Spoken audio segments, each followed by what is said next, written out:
bonjour à toutes nos vaillantes auditrices et tous nos vaillants auditeurs et bienvenue à la dernière émission de la session d'automne d'Histoire de passer le temps. Bon, je dis dernière de la saison, mais sachez qu'on vous prépare en coulisses une émission toute spéciale sur l'Acadie pour tenir vos oreilles bien en éveil pendant le temps des fêtes.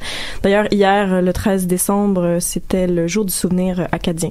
Donc voilà, c'est pour ça qu'on a fait un petit 30 secondes de silence au début de l'émission. Avant toute chose, bienvenue aux collaborateurs en studio. Nicolas Henfield, bonjour. Salut. Roxane Noël, bonjour. Bonjour. Maude Savaria. Allô Val. Allô. Gabriel Thériault, quelque part en studio, de l'autre bord de la vitrine. Et Marie-Laurence Roux, bonjour. Bonjour. Oriane Dave en studio. Allô. Et Magali Lagugumalte. Salut. Et moi-même, à l'animation, Valérie Beaulieu-Paquette. Il y a du monde en studio.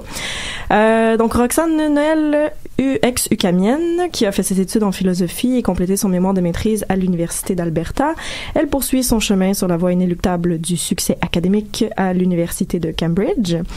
Donc, bien heureuse de t'avoir en studio avec nous. Tu viens nous entretenir aujourd'hui de philosophie médiévale, qui est un sujet qui, je dois l'avouer, me titille l'intérêt intellectuel comme rien d'autre.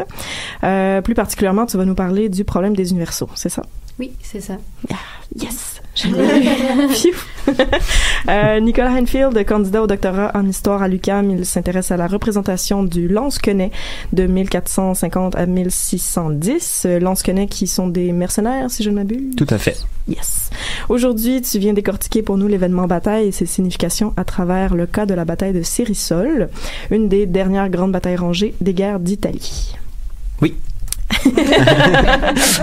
C'est positif tout ça, c'est le fun. Enfin, ma chère Maude Savaria, notre fidèle animatrice, aujourd'hui tu changes de chapeau pour nous emmener dans ton monde de prédilection, celui du journalisme. Après une chronique sur Nelly Bly et le style Gonzo, te voilà de retour avec le style des Sob Sisters. Excusez pour mon accent. Et de l'histoire rocambolesque qui les entoure. Bien hâte d'en apprendre davantage. Allô? Oui, j'ai hâte de vous en parler. Yeah! Mais avant, Marie-Laurence, tu as une anecdote historique à nous partager, peut-être? Oui, absolument. Aujourd'hui, en fait, je débute l'émission en vous racontant l'histoire de la fois où Diego Rivera, ce peintre mexicain socialiste, s'est retrouvé à peindre la figure de Lénine sur un mur du Rockefeller Center. Scandale! Comment est-ce que cette rencontre entre un peintre socialiste et l'un des lieux qui symbolise le mieux le capitalisme américain est arrivée? Je vous explique ça tout de suite. Donc, pour commencer, Diego Rivera est un peintre d'origine mexicaine qui a passé une bonne partie de sa jeunesse à étudier l'art en Europe. En 1921, alors qu'il avait 35 ans, et une fois que la révolution mexicaine a été terminée, Rivera est retourné dans son pays natal et y a vécu le sommet de sa carrière artistique. Bon, rapidement, la révolution mexicaine s'est échelonnée sur une dizaine d'années, entre 1910 et 1920, puis elle a contribué notamment à mettre fin au règne de Porfirio Díaz à la tête du Mexique. Porfirio Díaz qui était un proche ami des grands propriétaires terriens et complice de l'impérialisme états-unien au Mexique. La révolution mexicaine a aussi eu pour effet l'adoption d'une nouvelle constitution suite à de nombreux soulèvements armés et a permis d'instaurer un nouveau climat politique, social et anti-impérialiste au Mexique. Donc, c'est dans ce contexte post-révolutionnaire que Diego Rivera retrouve le Mexique en 1921, à son retour de l'Europe. Rapidement, Rivera se rapproche du communisme et en 1922, il joint le Parti communiste mexicain.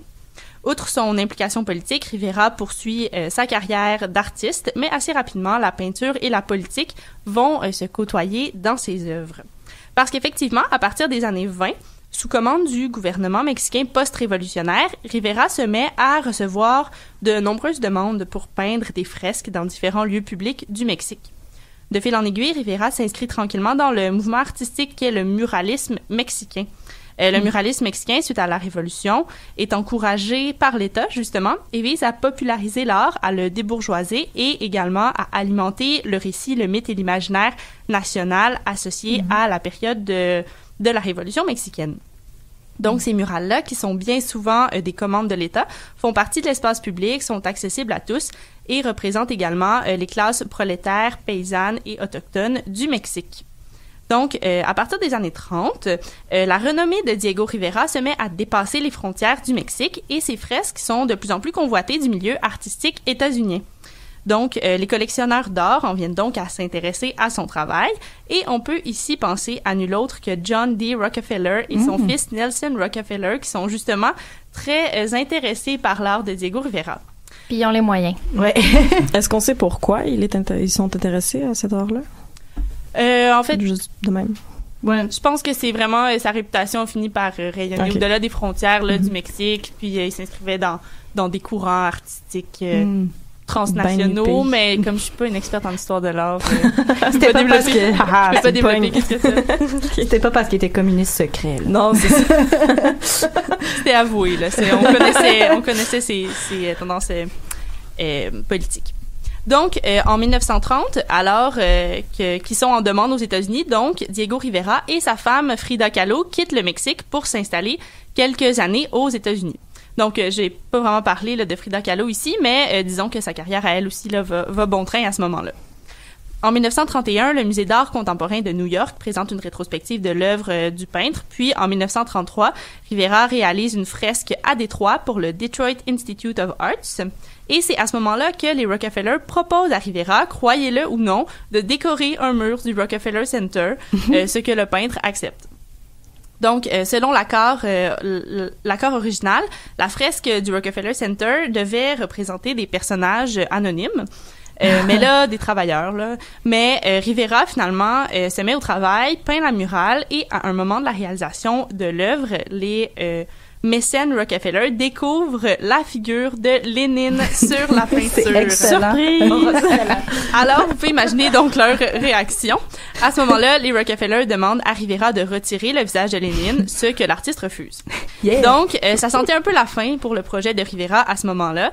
Donc, certains de ses assistants ont eu le temps de prendre en photo la fresque que Rivera avait finalement... l'état actuel, là, où est-ce qu'il a laissé le travail, on l'a pris en photo pour que Diego Rivera puisse reproduire et achever au Mexique son œuvre.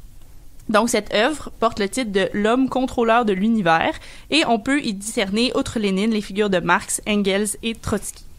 Quant à la fresque originale du Rockefeller Center, elle a été d'abord recouverte. Il y a eu des débats autour de qu'est-ce qu'on fait avec ça, c'est un peu cette comme murale. Comme les fesses de Dieu à la chapelle Sixtine. Oui, c'est ça. Ben finalement, la murale de Diego Rivera a été détruite en 1934. C'est fou, hein? Ouais. Voilà, je conclurai là-dessus. Puis si l'art mexicain vous intéresse, je vous conseille vivement d'écouter le film Frida pendant les fêtes. C'est vraiment un bon film sur la vie de Frida Kahlo. Puis on y voit aussi en scène là, le fameux Diego Rivera et cette scène en version cinéma là, de la fresque et de la controverse. Et pour en voir en vrai, plein de musées à Mexico City, allez-y, c'est beau comme ville. C'est juste un peu plus engageant. Pendant le temps des fêtes, c'est ça. Merci beaucoup, Marie-Laurence. Sans plus tarder, je transmets le bâton de parole à Roxane. Transporte-nous au Moyen-Âge. Donc, en fait, mon but, c'est un peu juste d'introduire au programme des Universaux. Donc, je vais vraiment donner une espèce de panorama plus large de la question pour s'orienter ensuite. Mon espoir est de vous montrer que la philosophie médiévale est tout sauf plate et qu'il y a plein de choses vraiment intéressantes qui se passent là-dedans.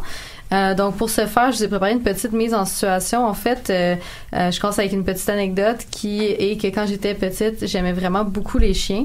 C'est un peu toute l'anecdote. Mais je connaissais beaucoup de races de chiens différentes, donc des mastifs, chihuahuas, berger allemand, peu importe. Et quand on y pense, en fait, ces races de chiens-là ont bien peu de choses en commun. Il y en a qui sont très grands, très petits. Il y en a qui ont les oreilles tombantes, pointues, des poils longs ou courts. Mais pourtant, il semble que j'avais aucune difficulté à reconnaître des chiens. Quand je me promenais dans la rue, je les reconnaissais très bien. J'étais toujours intéressée à apprendre sur ces nouveaux types de chiens-là. Il semble que cette capacité-là à identifier les chiens dépendait aucunement de ma capacité à décrire qu'est-ce qui fait qu'un chien est un chien. En fait, même à l'heure actuelle, je pense pas que je pourrais vous dire vraiment avec certitude une définition de qu'est-ce qui fait qu'un chien est un chien. C'est l'espèce de constat-là qu'on a de la facilité, si on veut, à classer le monde naturel en genre, en espèces, en divers regroupements. C'est un peu le centre du problème médiéval des universaux. Donc, c'est un problème qui est encore discuté à l'heure actuelle en philosophie contemporaine, mais c'est vraiment un problème qui est très, très caractéristique aussi de la période médiévale qui va, je dirais, animer vraiment le centre des débats du 12e siècle au 14e siècle au minimum. Donc c'est quelque chose qui tire ses sources dans l'Antiquité, donc comme pas mal tout en philosophie, dans chaque cours tu commences, tu vois Platon, Aristote, mais un texte qui est vraiment fondateur pour ce problème-là, c'est l'Isagogée de Porphyre. Donc ça, c'est un texte qui se veut comme une introduction aux catégories d'Aristote. Et au début du texte, en fait, Porphyre va poser 3 questions à propos des genres et des espèces. Donc la première étant, est-ce qu'ils existent dans la réalité ou seulement à l'intérieur de l'esprit? La deuxième étant, bon, s'ils existent réellement hors de l'esprit, est-ce qu'ils sont matériels ou immatériels? Et la troisième, c'est de savoir, ben, encore là, s'ils existent, est-ce qu'ils sont dans les individus, comme dans chaque chien, comme si on prendrait l'exemple de tantôt, ou à l'extérieur d'une certaine façon. Donc, Porphyre va poser ces 3 questions-là et dire que ce sont probablement parmi les plus importantes questions en philosophie, mais puisqu'il écrit une introduction, il va simplement dire qu'elles sont réservées à un examen plus profond et il ne va pas y revenir, en fait. Mais ça va donne vraiment... le problème aux autres. Ouais, c'est ça, exactement. Mais ça va vraiment jeter les bases d'un grand débat. Donc, il a vraiment mis le feu avec ces quelques remarques. Qui sont, ma foi, brûlantes. Mais, bon, donc, la prochaine étape, si on veut, dans ce débat-là, c'est Boès. Donc, le philosophe Boès va traduire, premièrement, Porphyre du grec au latin, ce qui est très important pour la transmission de ces écrits-là, parce que, bon, bien que le latin soit la langue dans laquelle on fait la philosophie à cette époque-là, la connaissance du grec va vraiment être perdue au Moyen-Âge. Donc, c'est à cause des traductions latines de Boès qu'on a accès à ces textes-là à l'époque. Et en plus de ces traductions, il va faire 2 commentaires en fait sur l'Isagogée de Porphyre. C'est le deuxième, son plus long commentaire qui contient les discussions qui sont peut-être les plus intéressantes pour nous. Mais ce qui va être pratique, encore là, une autre base du débat qui va être jetée, c'est que dans son deuxième commentaire sur l'Isagogée de Porphyre, il va nous donner une définition de c'est quoi un universel. Donc, problème des universaux, on cherche c'est quoi un universel, comme les genres, les espèces. Donc pour lui, pour que quelque chose compte comme un universel, il faut que cette chose-là soit partagée ou commune à plusieurs individus. Premièrement, dans son entièreté, donc pas comme une tarte qu'on coupe en pointe qu'on distribue à nos amis. Simultanément, donc pas à tour de rôle comme un ballon qu'on se passerait. Donc vraiment présent en entier dans toutes les choses en même temps, et aussi d'une manière qui soit un peu métaphysiquement constitutive. Donc, c'est peut-être un peu plus difficile à voir, mais par exemple, ce serait pas de la façon que si on est au cinéma, on regarde tout le même film, ben ce serait pas un universel ce film-là parce que il nous constitue pas d'aucune manière. Il vient pas faire en sorte qu'on est ce qu'on est. Donc, parce qu'il est à l'extérieur de nous, c'est comme une projection. Oui, c'est ça. Ben ça pourrait être à l'extérieur et être métaphysiquement constitutif, comme on va voir, mais puisque le film ne fait pas de moi qui je suis, c'est pas, il rentre pas en quelque sorte dans la constitution de ce que je suis. Donc c'est pas un universel. Okay. Donc il y a 2 grands camps par rapport à ce débat-là. Il y a les réalistes et les nominalistes. Il y a plusieurs variantes. On va revenir un peu plus tard à des exemples. Et ce qui est important de noter aussi, c'est que l'évolution du débat est vraiment en fonction de l'évolution de l'enseignement de la philosophie au Moyen-Âge aussi. Donc, au 12e siècle, la tradition, c'est vraiment une espèce de tradition d'enseignement un peu ambulant. Donc, les maîtres vont fonder des écoles dans diverses villes et attirer un peu des étudiants qui vont payer les maîtres pour recevoir leurs leçons de logique, de dialectique. Donc, c'est vraiment cette espèce de modèle-là, c'est peu institutionnalisé. Mais après, bon, suite à la fondation des universités, au courant du 13e siècle, il va y avoir des changements aussi d'enseignement de la philosophie. Et si bien que lorsqu'on arrive au 14e siècle, qui est très important pour ce débat-là, la philosophie se fait à l'intérieur des universités, principalement d'une façon beaucoup plus institutionnalisée. Et alors qu'au 12e siècle, la tradition est de commenter les textes de Porphyre et de Boès, au 14e siècle, on doit, pour faire un doctorat à l'époque, toujours produire un commentaire des sentences de Pierre Lombard. Donc, c'est à travers un commentaire des sentences que ces points de vue-là vont devoir être exprimés et sous la forme des questionnesses qu'on appelle à l'époque. Donc, comment ça fonctionne? C'est que chaque philosophe va considérer certaines questions. Par exemple, bon, on pourrait en fait prendre juste un exemple des questions de Porphyre. On pourrait considérer est-ce que les genres et les espèces existent dans l'esprit ou à l'extérieur. Et premièrement, ce que le philosophe va devoir faire, c'est explorer ou considérer des opinions adverses sur la question, disant tel auteur dit oui, tel auteur dit non, voilà les arguments. Ensuite, il va les réfuter et présenter son propre point de vue à la fin. Donc, c'est vraiment une espèce d'exercice très codifié, si on veut. Donc, sans plus tarder, les deux grands camps, si on veut, de réponse aux questions. Le premier que j'ai mentionné, c'est les réalistes.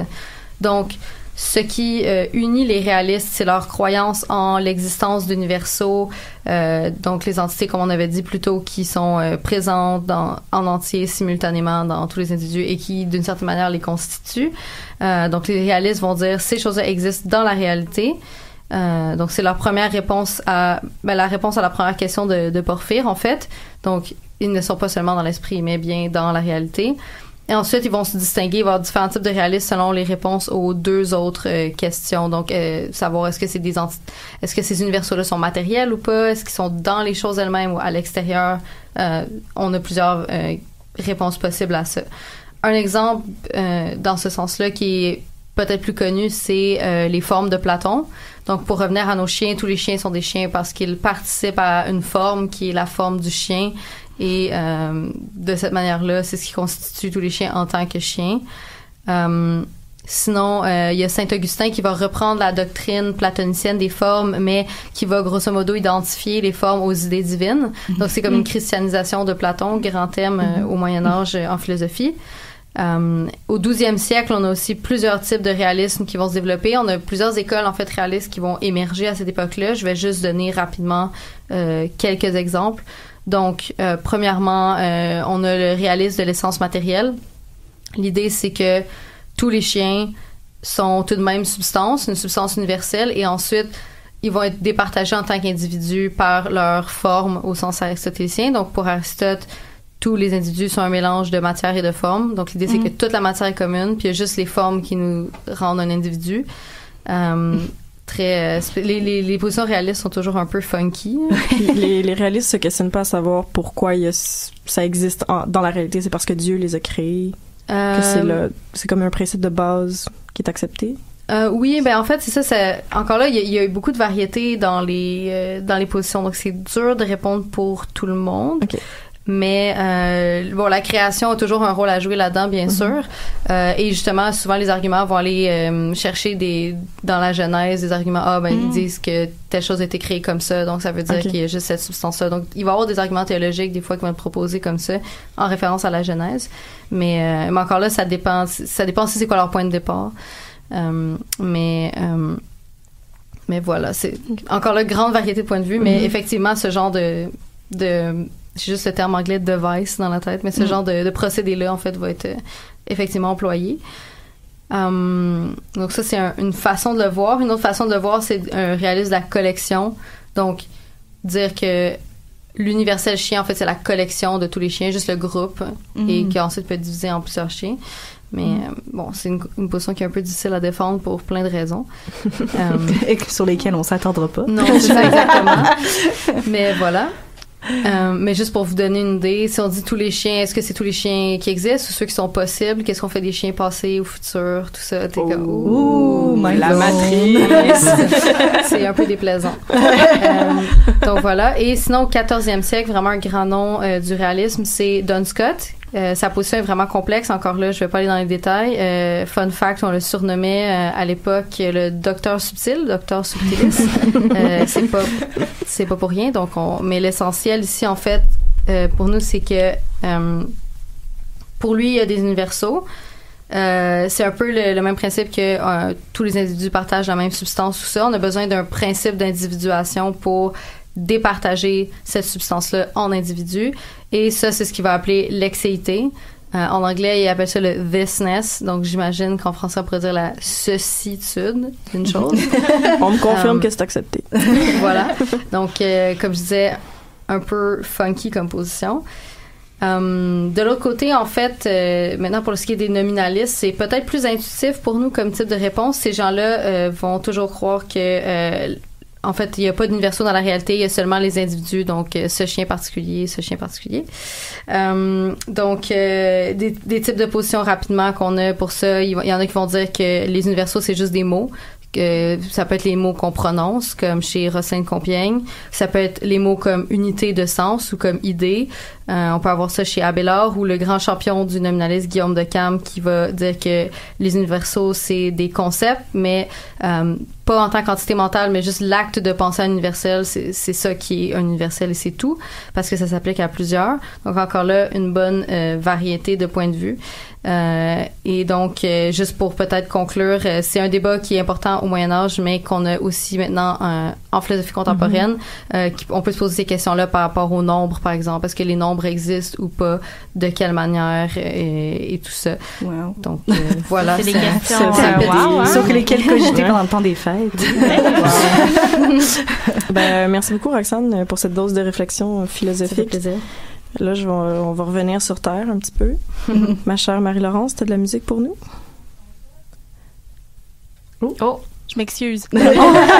On s'en va en musique avec Lassa de Silla, une artiste américano-mexicaine québécoise, avec la chanson La Confession. Ouh. Hey.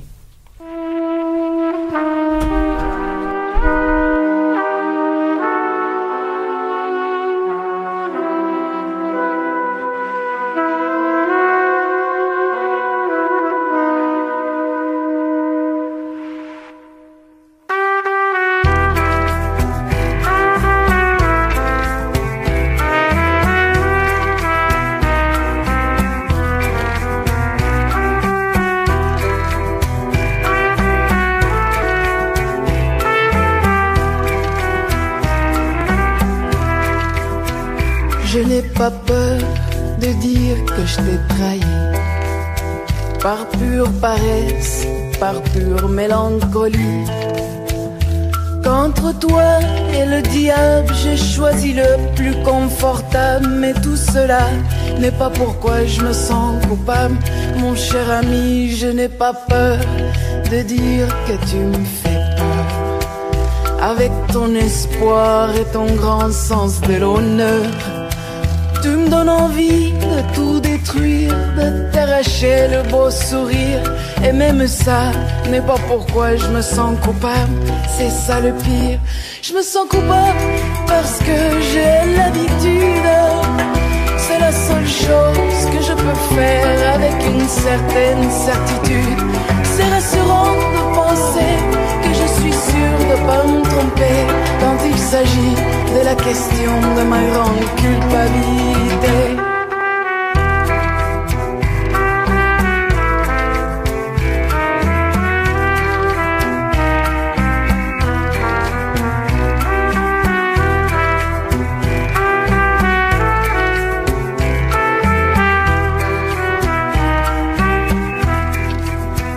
Je n'ai pas peur de dire que j'ai triché. J'ai mis le plus pur de mes pensées sur le marché. J'ai envie de laisser tomber toute cette idée de vérité. Je garderai pour me guider plaisir et culpabilité. Je me sens coupable parce que j'ai l'habitude. C'est la seule chose que je peux faire avec une certaine certitude.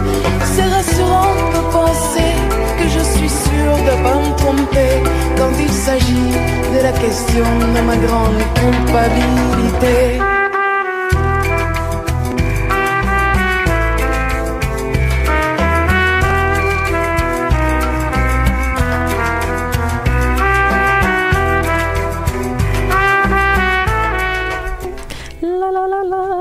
OK. Allô! Bienvenue à cette nouvelle émission. En tout cas, d'Histoire de passer le temps. Quelle rentrée en matière. Merci Marie-Laurence pour cette musique. Je passe maintenant la parole sans plus de cérémonie à Nicolas Henfield. Oui, salut! Alors, je viens vous parler aujourd'hui de la bataille de Cérisole, donc une bataille qui a eu lieu un peu plus au sud de Turin. Cet affrontement s'inscrit dans le contexte des guerres d'Italie. Il s'agit d'une série de conflits s'étendant de 1494 à 1559, théâtre guerrier qui met rapidement en scène la rivalité entre les Valois, rois de France, et les Habsbourg, qui dirigent alors les royaumes d'Espagne, de Naples, les Pays-Bas, l'archiduché d'Autriche et qui s'incarnent dans la figure de Charles Quint.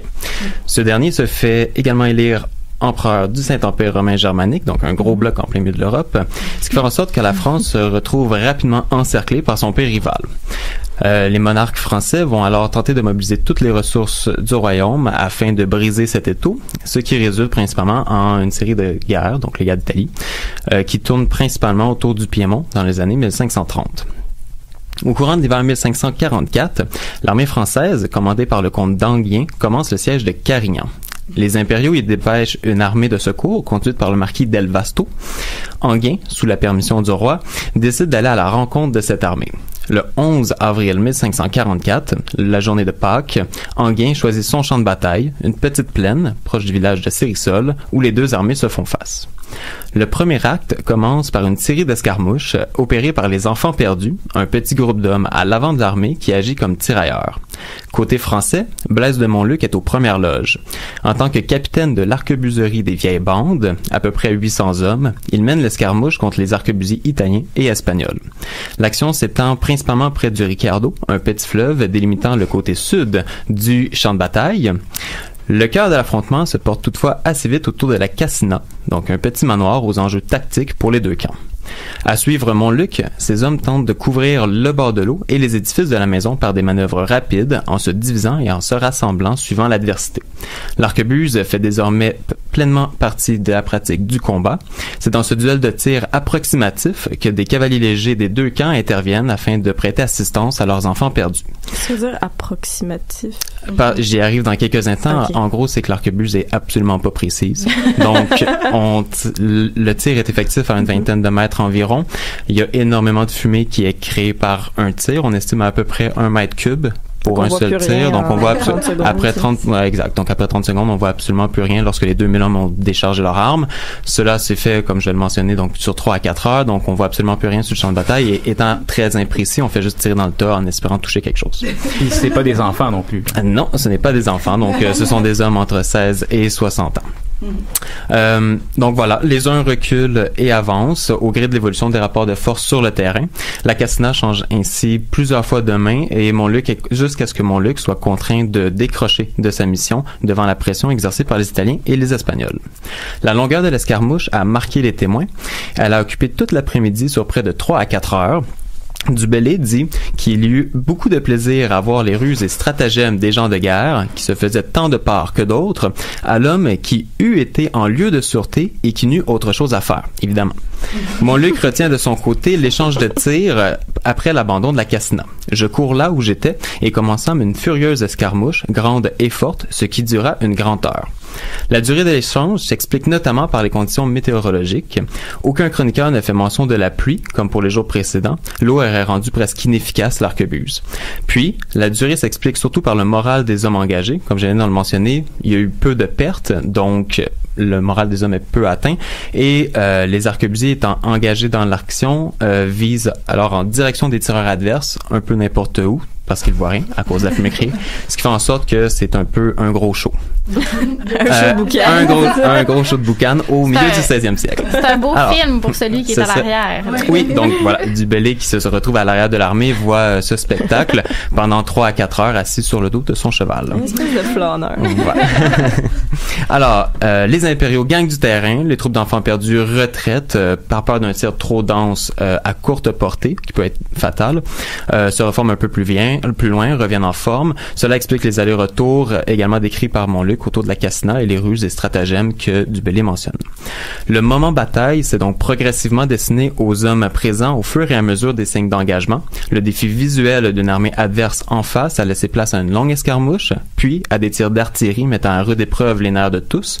Ce moment d'angoisse laisse maintenant place à la marche à l'avant des deux armées. Donc le deuxième acte s'ouvre ainsi sur l'élan des chevaux légers, donc de la cavalerie légère située sur les ailes des armées. L'avant-garde impériale, composée de vétérans espagnols et allemands, marche d'un bon pas pour défier le corps des gruériens. Plus au sud, ce sont presque 8000 lansquenets allemands qui, nouvellement arrivés en Italie, se mettent en marche contre les lignes françaises.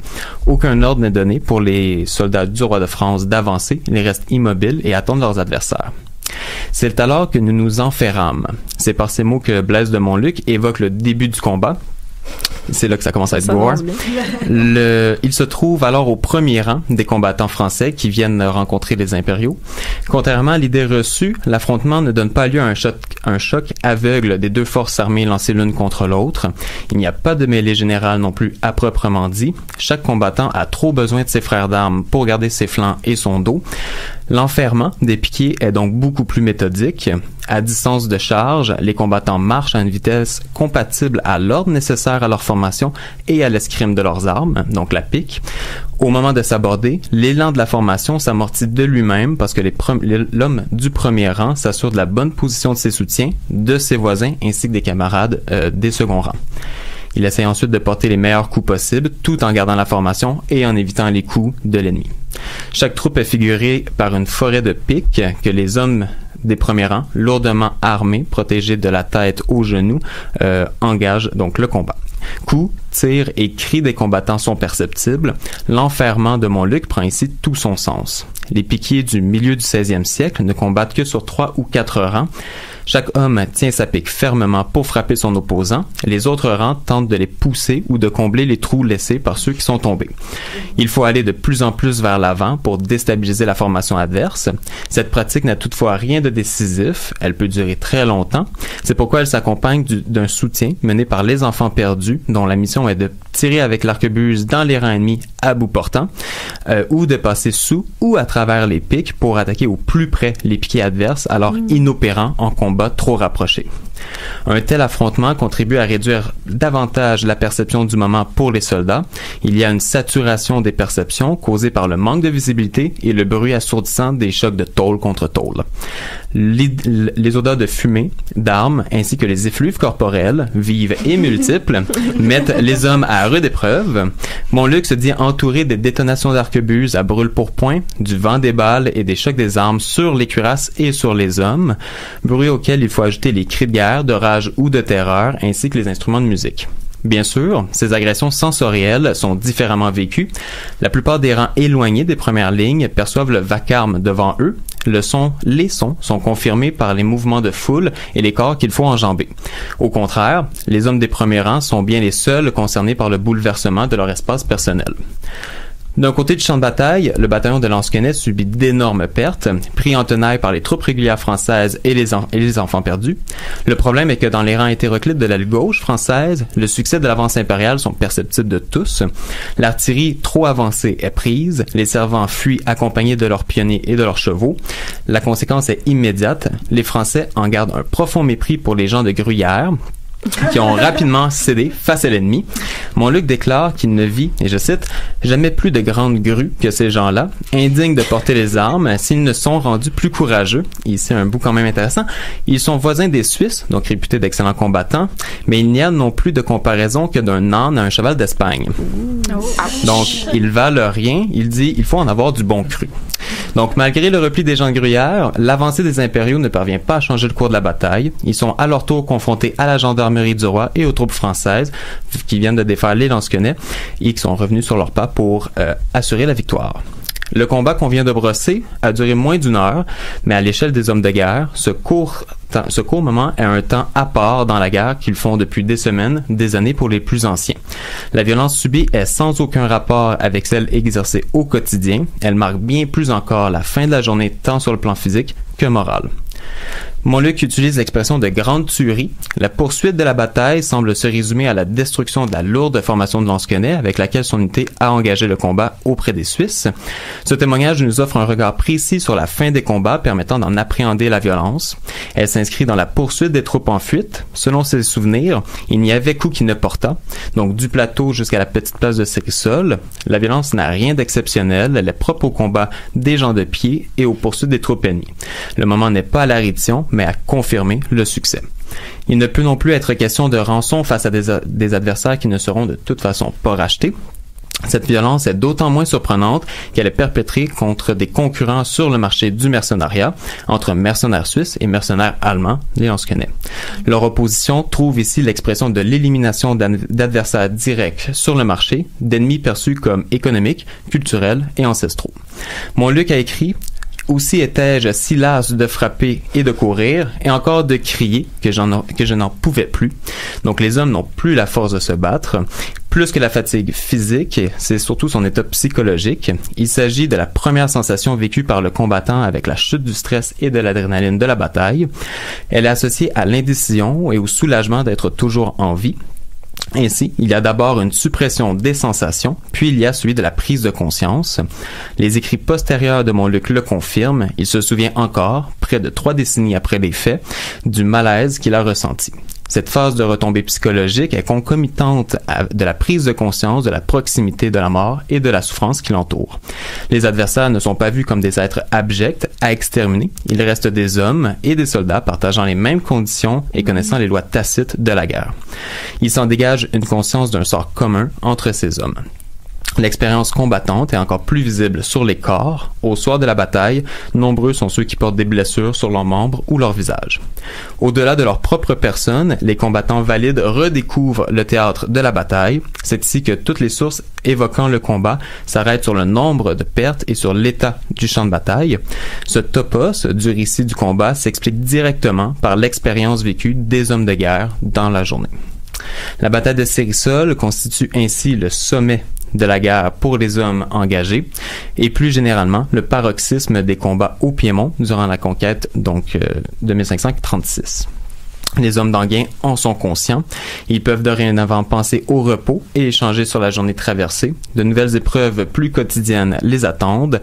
Le siège de la place de Carignan continue. Merci de m'avoir écouté. Merci beaucoup. C'est toute une escapade. On leur souhaite du soutien psychologique à ces hommes.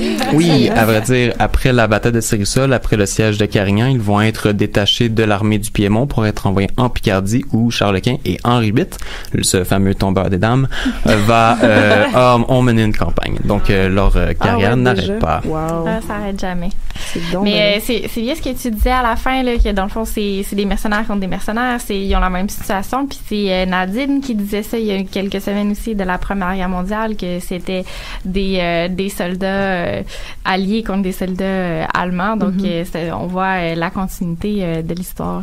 Donc, c'est très intéressant. C'est ça, c'est qu'on diabolisait pas tant que ça l'ennemi à cette époque-là encore. À vrai dire, dans le discours, on le diabolise énormément, mais par la suite, dans la pratique, c'est quand même autre chose. Notamment dans le cas de du pas de Suse, donc juste lors de la conquête de 1536 justement, il y a une explosion dans un mur, une brèche, les troupes s'enfoncent donc dans la cité, dans le pas de Suse, prennent la ville et Ambroise Paré, qui est un chirurgien, va voir 4 hommes morts, très grièvement blessés contre la muraille, dos sur la muraille, et un vieux soldat va s'approcher, un soldat français va s'approcher et en pointant les ennemis va lui demander si ils vont survivre. Ambroise Paré va regarder, constater les dégâts, il va dire que non, et le soldat de les égorger, donc devant lui, de mettre fin à leur souffrance, tout à fait. Ambroise Paré va être complètement désinvolté, il va dire voyons, qu'est-ce que tu fais? Et le soldat français de lui répondre que si j'étais à leur place, j'aimerais ça que l'ennemi le fasse aussi. Donc on voit qu'il y a vraiment ils se reconnaissent dans les souffrances et le quotidien de la guerre. Voilà, Bien. Moi, j'avais une question aussi, parce que tu disais que ça durait très longtemps, puis tu as dit finalement ça dure quelques heures. Le combat, la mêlée a duré 1 heure, l'escarmouche a duré entre 3 et 4 heures, mais les hommes sont debout depuis le petit matin.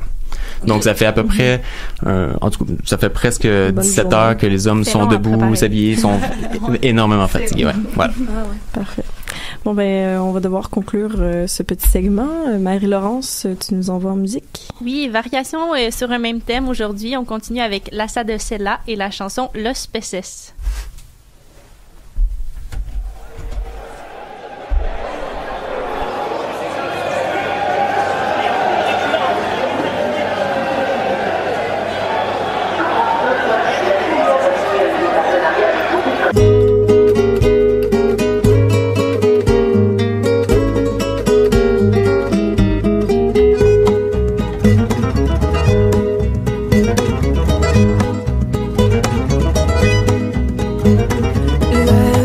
Se está peinando entre cortina y cortina, los cabellos son de oro y los peines de plata fina, pero mira cómo beben los peces en el río, pero mira cómo beben por ver a Dios nacido. Beben y vuelven a beber los peces en el agua por ver a Dios nacer. Beben y vuelven a beber los peces en el agua por ver a Dios nacer.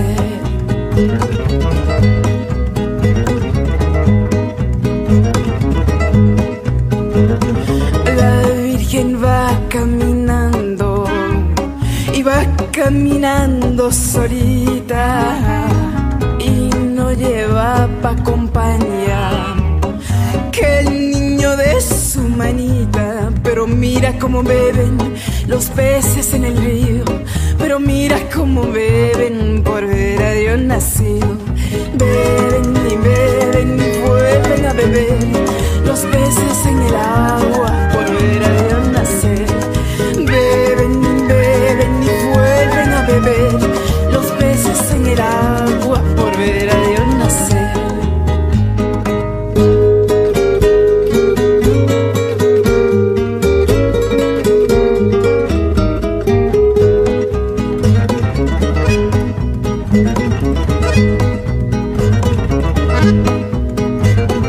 La Virgen lleva una rosa en su divina pechera, que se la dio San José antes que el niño naciera. Pero mira cómo beben los peces en el río, pero mira cómo beben por ver a Dios nacido. Beben y vuelven a beber los peces en el agua por ver a Dios nacer. Bienvenue à notre troisième segment pour l'histoire de passer le temps. Maintenant, Maude, tu vas nous parler d'un cas rocambolesque, le procès du siècle. Oui, Valérie, mais avant, un petit avertissement, trigger warning, ça va parler de crimes violents et sexistes. Okay. Donc, fait que je vais boucher mes oreilles tout le long. Ben, cool. Ceux et celles qui sont pas à l'aise avec ça, là, après la chronique de Nicolas, c'est ça, là. Hey. Ça s'améliorera pas, désolé. On est prêt à tout, là. Mais je donne pas de détails graphiques, là, quand même. Okay. Pas trop. Avec les enfants, vous avez le droit de nous écouter, c'est correct. Non. Allez les coucher. Donc, dans ma chronique du 28 septembre, je vous parlais de Nellie Bly et du stunt reporting. Donc, le fait de s'infiltrer là, dans une manufacture ou un asile pour rapporter les conditions de vie des ouvrières et des patientes. Mais c'est au tournant du siècle à New York et les femmes sont de plus en plus présentes dans le monde du journalisme, mais sont encore confinées aux pages féminines. La grande raison pour cela, c'est qu'elles n'ont pas de place dans l'espace public selon l'idéologie victorienne des sphères séparées. Donc, la femme à la maison dans le privé, l'homme à l'extérieur dans le public. On a déjà entendu parler. Le concept de page féminine dans les journaux, ça va reproduire ça. Par contre, à New York, c'est ce que les historiens et historiennes ont appelé la fin de siècle ou la Progressive Era. Donc, ça commence à changer. Là. Il y a des réformes. Puis, New York, c'est un peu une bulle qui représente les États-Unis, mais qui est assez unique en même temps. Et c'est très peuplé. Hein, faut le savoir.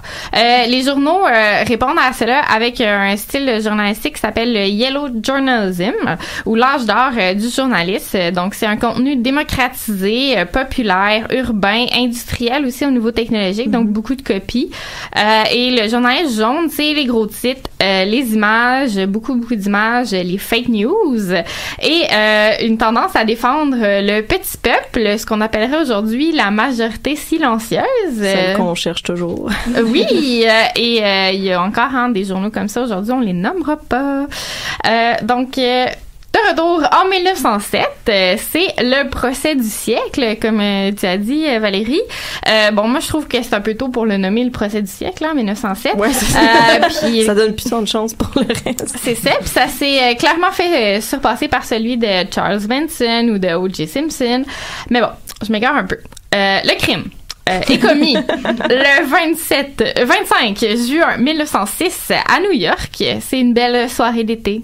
Harry Kendallta, millionnaire, héritier de Pittsburgh, et sa femme Evelyn Nesbitt, modèle et actrice de 22 ans, vont souper, puis au théâtre, au Madison Square Garden Rooftop Theater, un endroit très à la mode. Sur place, il va rencontrer Stanford White à sa table habituelle.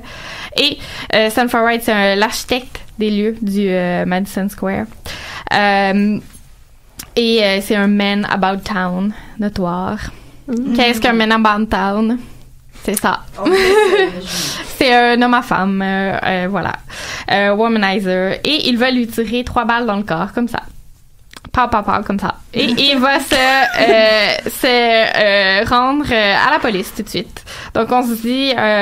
c'est facile. Bon, hein? ben c'est réglé. Il est la coupable, ketchup. voilà. Ouais. Ben non. Ça a été une série de scandales. C'est merveilleux. Donc, premier scandale, le procès lui-même, qui commence le 23 janvier 1907. Donc, ça implique des personnes connues dans la société et le crime a été commis en public. Donc, les journaux jaunes vont en parler beaucoup, les autres journaux aussi. Pendant 6 mois. Et c'est le premier procès où le jury est séquestré. Donc, il n'y a pas accès aux médias. Là. On parle pas de séquestration kidnapping, là. On parle de séquestration...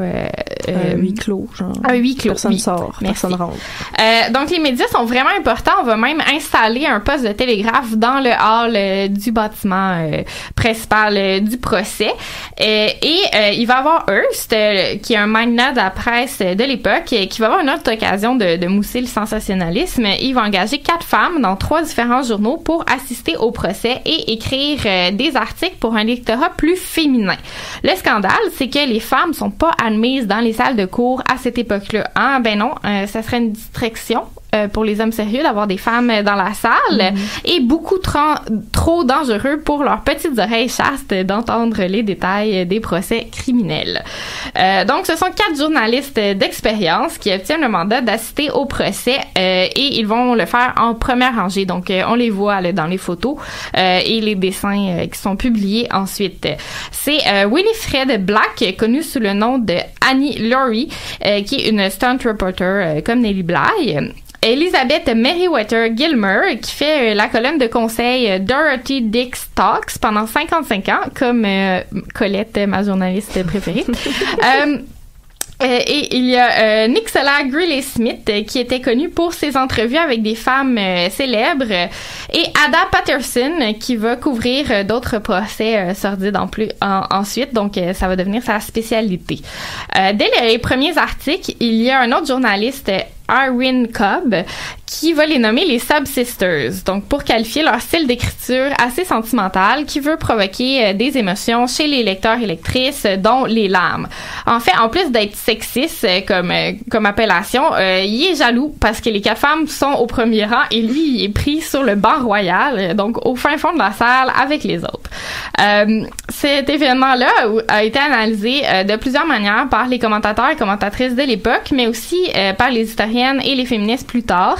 D'un côté, c'est une percée dans l'espace public masculin, ça donne une visibilité pour ces femmes professionnelles et ça provoque un débat sur la place des femmes dans la société. Mais ça reste un couteau à double tranchant. Elles vont devenir à la fois objet et agent de la nouvelle. Elles sont admises à la cour, qui est un symbole de l'élite masculine, mais elles sont critiquées dans leurs articles parce que irrationnelles, puisque c'est trop sentimental. Mais si elles écrivaient rationnellement, comme les journalistes du Times, par exemple, ben ce serait pas original. Donc pourquoi elles seraient là? Hein, on leur donnerait pas cette place-là. Si elles le font, si d'autres le font déjà, ce qu'on attend d'elles, c'est le point de vue féminin, c'est les émotions. Mais le gros backlash, par contre, c'est qu'on va catégoriser toutes les femmes journalistes comme étant des sub-sisters par la suite, surtout dans les films, et que le style va être dévalué, jugé un peu moins noble que la nouvelle objective. Hein? La subjectivité, c'est féminin et c'est pas valable contre l'objectivité masculine. Voilà pour les Sub-Sisters. On va retourner au procès. Deuxième scandale.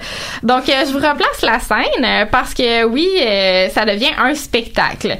Il y a le juge Fitzgerald, les 12 hommes du jury, le DA, donc le District Attorney, c'est celui qui représente le gouvernement, William Travers Jérôme, je vais l'appeler Jérôme parce que le prononcer en anglais, ça fonctionne pas. C'est correct. L'accusé, Harry Tah, et son équipe d'avocats. Et au premier rang, il y a les 5 femmes de la famille Tah, donc la mère de Harry, ses 2 sœurs qui sont mariées à des gens quand même assez éminents, là, donc dont Carnegie, qui est un autre millionnaire. Et sa femme, Evelyn Nesbitt, et une amie proche de sa femme qui va être là. Et il y a aussi les 4 femmes journalistes. Le reste de la salle, c'est juste des hommes.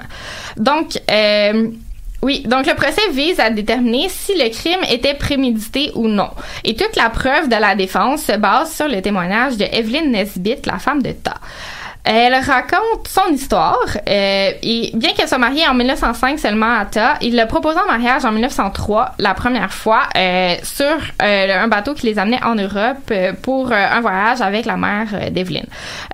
C'est le moment où elle lui a avoué qu'elle n'était pas pure, elle n'était pas chaste. En fait, en 1901, alors qu'elle n'a pas encore 16 ans, elle est actrice sur Broadway et elle va rencontrer Stanford White, la victime du meurtre, qui l'invite à une fête, mais lorsqu'elle arrive sur les lieux, il n'y a personne. Le bon vieux truc. Donc, il lui fait boire du champagne, il lui fait visiter les lieux et elle va blackout par alcool ou par drogue dans son verre et elle va se réveiller nue dans une chambre pleine de miroirs.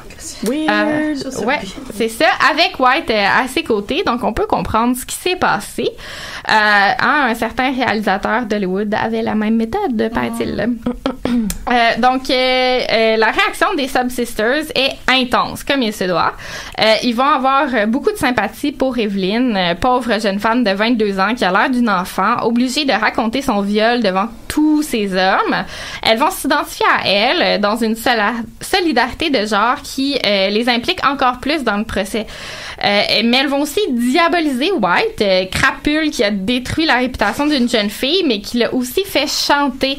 En tout cas, dans l'histoire, là, il l'a fait chanter là, au final, menacé de détruire sa réputation encore plus publiquement. Mais il y a aussi beaucoup de pitié pour Tah lui-même qui doit subir à nouveau d'entendre l'histoire et raconter au public que sa femme n'était pas chaste et qu'elle a subi tout ça. Le témoignage lui-même est jugé très dangereux pour la moralité publique s'il est rapporté dans les journaux et on veut le censurer. Les journaux vont répondre, surtout les journaux jaunes, qu'il faut lever le voile sur les secrets cachés par la modestie publique.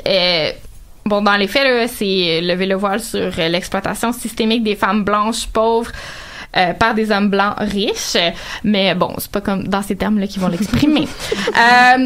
Et Tah, il va devenir le héros, sauveur et protecteur de ces dames ayant aidé la société en se débarrassant d'un homme terrible. Voilà. Mais ça continue. Ça continue avec ce que les Sob Sisters vont appeler l'inquisition de Jérôme, le lié. Il va tenter de discréditer Evelyn Nesbitt de toutes sortes de manières. C'est quand même sa job.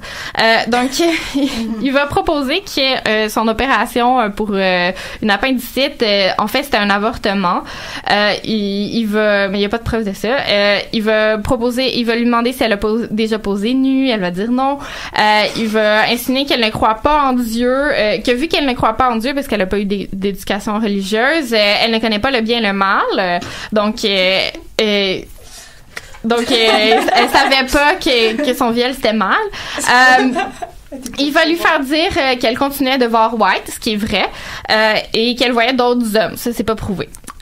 Nicola Greeley-Smith va le comparer à de la torture physique, comme avant. Il va finalement ajouter une dernière preuve au dossier, un affidavit qu'elle aurait signé en 1903, donc après son voyage avec Tah. Elle n'était pas encore mariée à ce moment-là. Non, pas encore mariée. L'affidavit, qui est un document légal, va accuser Tah de violence conjugale. Donc, ça aurait commencé pendant leur voyage en Europe. Il va la séparer de sa mère d'une certaine manière, puis il va la séquestrer, le pour vrai, pas comme le jury, dans un château isolé en Autriche pour la battre. Donc, ça dure quelques semaines. Puis ensuite, il a voulu qu'elle signe des documents accusant White de viol, ce qu'elle dit dans l'affidavit que c'est pas vrai et qu'elle a refusé de faire. Donc, ça crée un doute là, dans la tête de tout le monde. Puis là, vous vous dites, bon, Il va être déclaré coupable maintenant. Non. Jérôme, le DA, demande une commission pour déterminer si Todd est fou. Donc, une Lunacy Commission. Mais il ne l'est pas, ce que ça va décider à ce moment-là. Le jury doit donc décider si la santé mentale de Todd a été affectée par les témoignages de sa femme au moment du meurtre, au point qu'il ne conçoive plus les notions de bien et de mal. Le résultat, il n'y a pas de verdict. Il arrive pas Après à décider. tout ça, il n'y a pas de verdict. Pas de verdict. Donc, il y a un deuxième procès pour déterminer s'il était fou au moment du meurtre ou pas. La défense va alors présenter une série de témoignages de sa folie, dont ceux de sa mère et de sa femme qui en beurre très épais.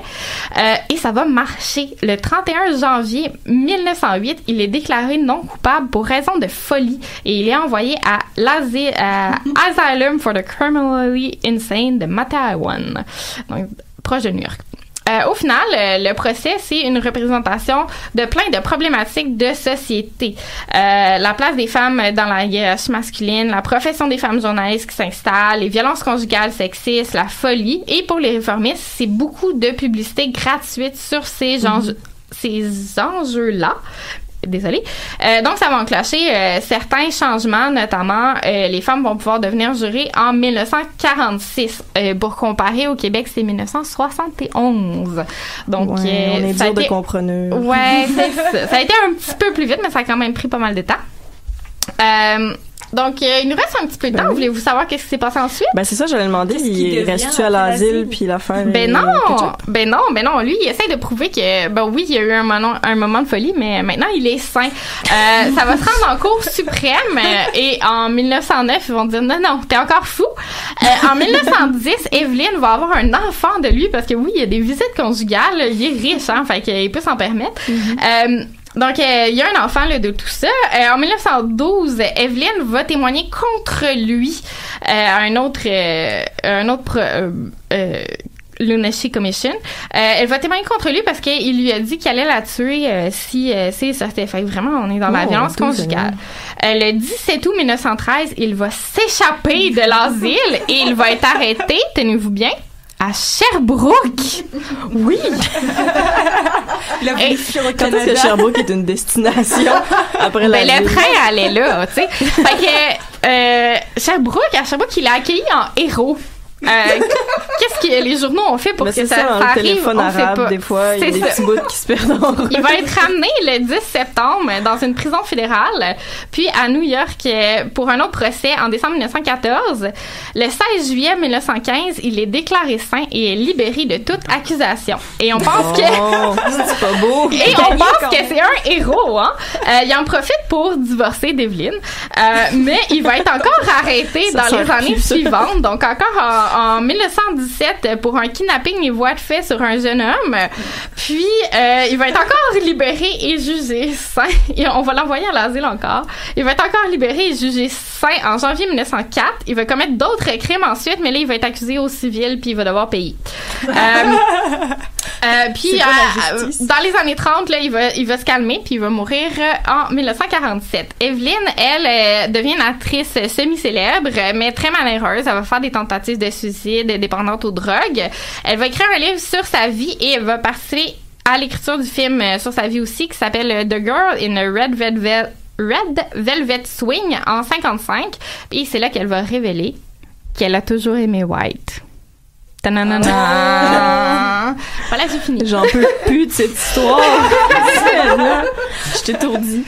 Merci beaucoup pour ces péripéties rocambolesques, Maude Savaria. Ben, c'est déjà la fin d'Histoire de passer le temps. Merci d'avoir été avec nous. Suivez-nous sur Facebook, aimez-nous et partagez-nous inconditionnellement. On aime bien ça. Toutes les émissions sont disponibles en podcast sur le site de choc.ca. Vous pouvez également nous écouter sur Spotify. Je vous souhaite une très agréable fin de semaine et un bon début de la saison des parties de Noël dans l'abus. Merci.